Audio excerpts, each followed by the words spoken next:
HP news. नमस्कार, मैं संतोष। स्वागत है लोकतंत्र प्रहरी के 8 PM न्यूज में, जहां हम देखेंगे दुर्ग जिले समेत प्रदेश एवं देश विदेश की कुछ प्रमुख खबरें। आइए शुरू करते हैं पहले दुर्ग जिले की खबरों से।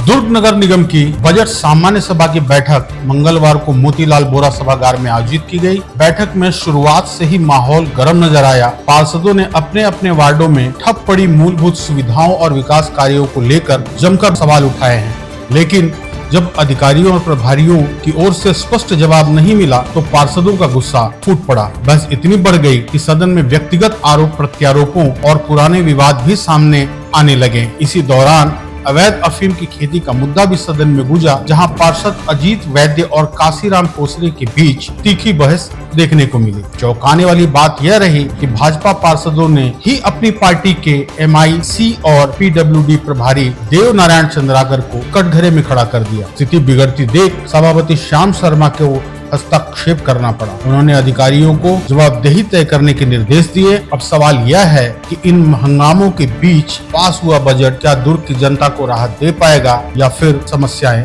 जस की तस रहेंगी। भिलाई के अहमदनगर में बच्चों के बीच हुआ मामूली विवाद अचानक बड़े सांप्रदायिक तनाव में बदल गया। देखते ही देखते दोनों पक्ष आमने सामने आ गए और इलाके में पथराव शुरू हो गया। स्थिति इतनी बिगड़ गई कि पुलिस को भी निशाना बनाया गया, जिससे कई जवान घायल हो गए। हालात को संभालने के लिए भारी पुलिस बल तैनात किया गया और इलाके में सुरक्षा बढ़ा दी गई। इस घटना में कई लोग घायल हुए। फिलहाल पुलिस CCTV फुटेज के जरिए आरोपियों की पहचान कर रही है और आरोपियों की तलाश जारी है। प्रशासन ने लोगों को शांति बनाए रखने और अफवाहों से दूर रहने की अपील की है। शहर में ट्रैफिक समस्याओं को कम करने और बेहतर कनेक्टिविटी देने के लिए कलेक्टर अभिजीत सिंह, नगर निगम आयुक्त राजीव कुमार पांडे और PWD के अधिकारियों ने प्रस्तावित कैनाल रोड का मौके पर जाकर निरीक्षण किया।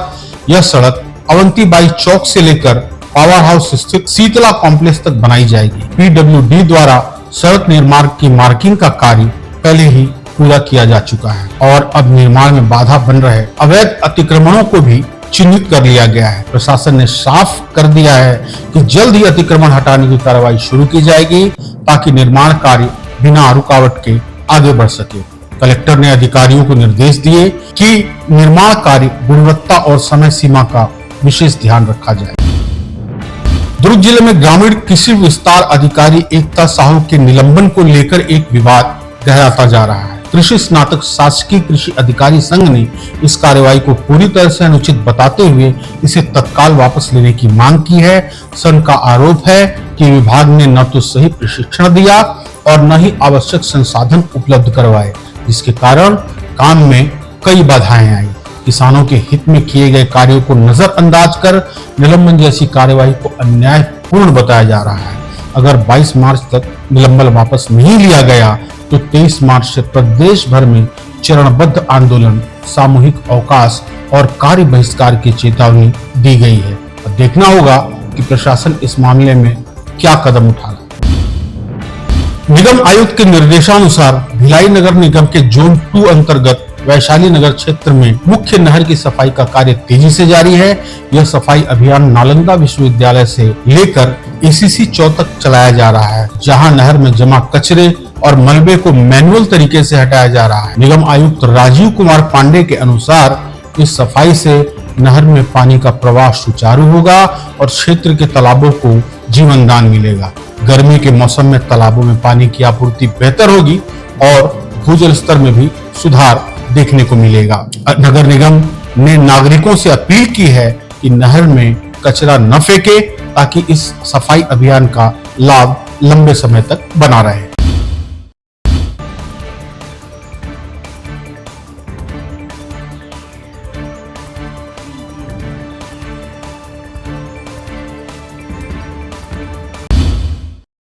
अब नजर डालते हैं प्रदेश की खबरों पर।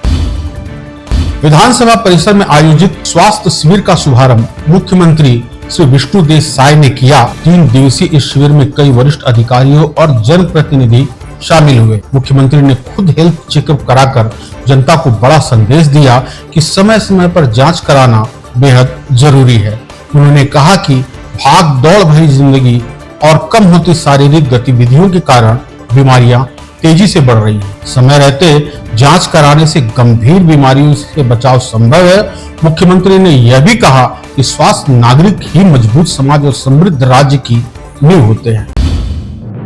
प्रदेश कांग्रेस ने आज बड़ा शक्ति प्रदर्शन किया। भारत माता चौक पर सभा के बाद विधानसभा का घेराव किया गया।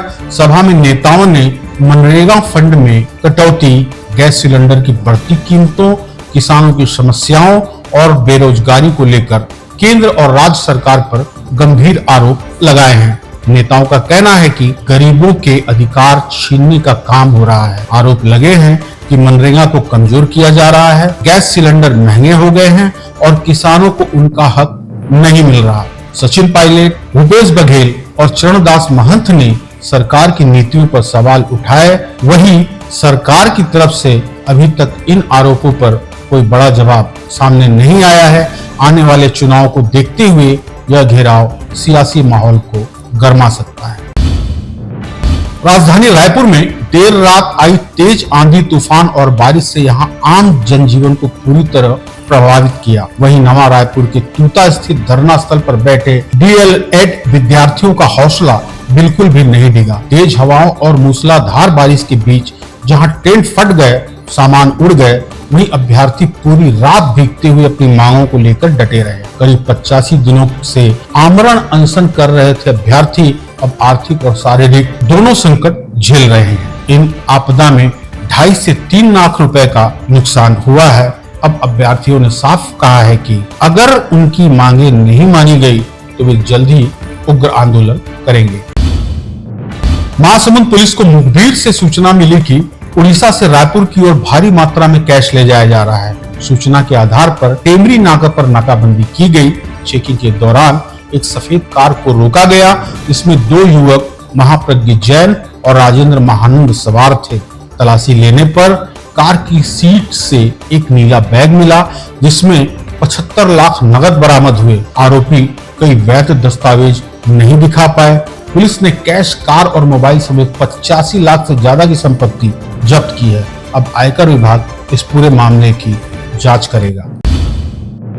छत्तीसगढ़ के धमतरी वन मंडल में भारतीय वन सेवा के 2025-26 बैच के 133 प्रशिक्षु अधिकारियों ने 4 दिवसीय विशेष प्रशिक्षण प्राप्त किया। इस प्रशिक्षण में मृदा एवं जल संरक्षण, वन प्रबंधन और लघु वनोपज के उत्पाद से जुड़ी तकनीकों का व्यवहारिक अध्ययन कराया गया। प्रशिक्षु अधिकारियों ने पंपार नाला, कासा नाला और साजा पानी नाला क्षेत्रों में वाटरशेड प्रबंधन को समझा। उन्हें वैज्ञानिक तरीकों से वृक्षों की मार्किंग, कटाई और ई ऑक्शन प्रक्रिया की जानकारी भी दी गई। वन धन विकास केंद्र में अधिकारियों ने देखा कि कैसे स्थानीय महिलाएं जड़ी बूटियों से उत्पाद बनाकर आजीविका कमा रही हैं। यह प्रशिक्षण न केवल वन संरक्षण को मजबूत करेगा, बल्कि स्थानीय रोजगार और अर्थव्यवस्था को भी बढ़ावा देगा।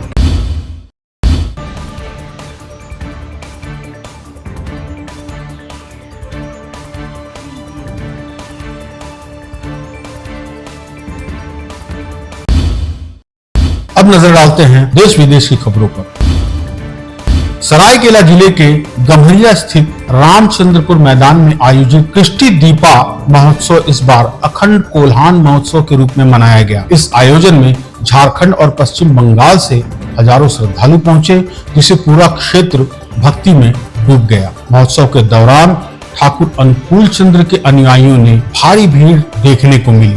भजन, आध्यात्मिक गीत और लोक नृत्य ने माहौल को और भी दिव्य बना दिया।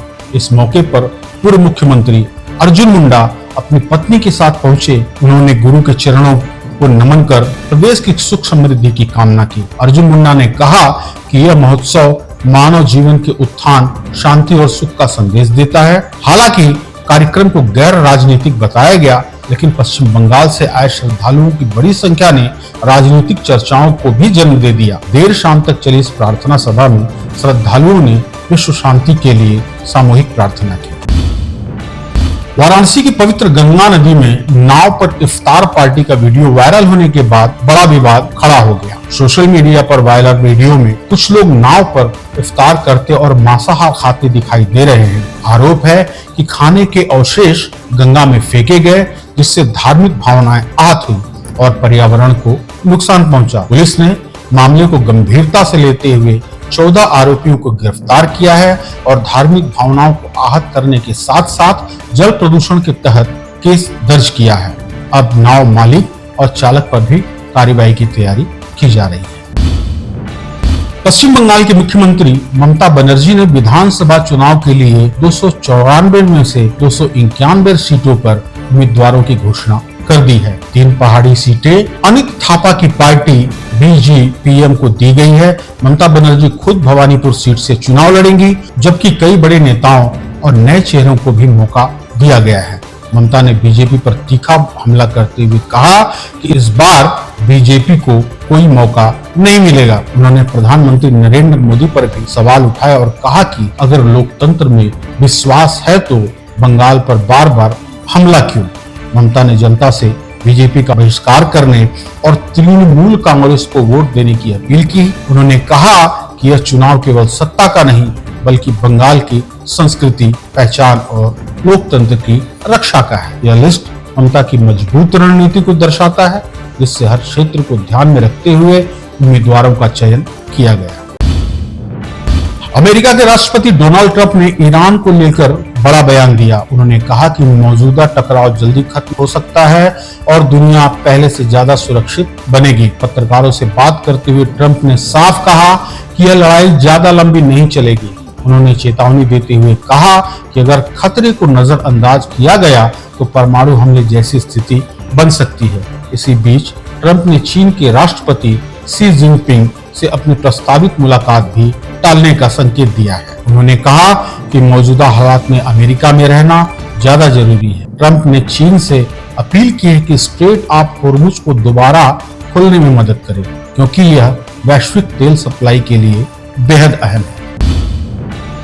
काबुल में तबाही का ये मंजर उस वक्त सामने आया जब देर रात एक नशा मुक्ति केंद्र पर अचानक हवाई हमला हुआ, जिसमें से 400 से अधिक लोगों की मौत हो चुकी है, जबकि 250 से ज्यादा लोग घायल हैं। घायलों को शहर के अलग अलग अस्पतालों में भर्ती कराया गया, जहां कई की हालत गंभीर बनी हुई है। अफगान अधिकारियों का दावा है कि यह हमला पाकिस्तान की सैन्य कार्रवाई का हिस्सा था। घटना के बाद राहत और बचाव दल तुरंत मौके पर पहुंचे, लेकिन तब तक भारी नुकसान हो चुका। संयुक्त राष्ट्र और अंतर्राष्ट्रीय मानवाधिकार संगठनों ने इस हमले की कड़ी आलोचना की है और स्वतंत्र जांच की मांग की है। वहीं तालिबान प्रवक्ता ने इस हमले को लेकर पाकिस्तान को खुली चेतावनी दी है, जिससे दोनों देशों के बीच तनाव और बढ़ने की आशंका है।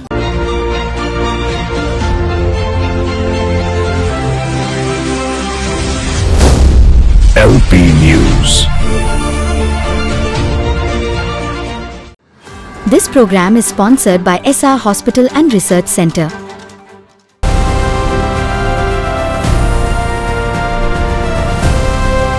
हर खबर पर नजर, सच, हिम्मत और जमीनी रिपोर्टिंग, देश, समाज और सत्य के लिए। LP न्यूज, आपकी आवाज।